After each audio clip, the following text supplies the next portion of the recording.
Hi everyone, this is Praktis Sumatif of Chapter 2, Paper 1, question number 6. Now in this question, we need to show that the gradient of the curve is never negative for all the values of x. Okay, how do we do? First, we need to find the gradient function of the curve.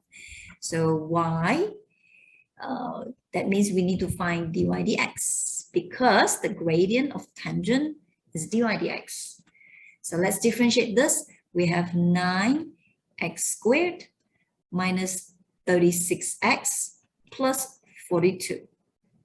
Okay, and then we can actually write this in the vertex form. That means complete the square. So let's just factorize the 9 out of the term that contains the x. So we have x squared minus 4x plus 42. And now let's go through the process to complete the square. Okay, so the round bracket will go through the transformation, square bracket minus. Okay, so the first term we divide by x, follow minus the second term we divided by 2x, so we're left with 2, and always minus the square of the second term, so minus 4.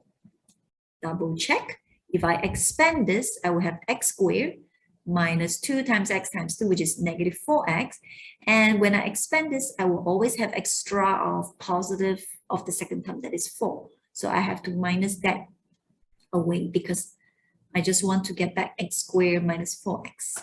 And now we open up the square bracket. We have 9x minus 2 squared and then minus 36 plus 42.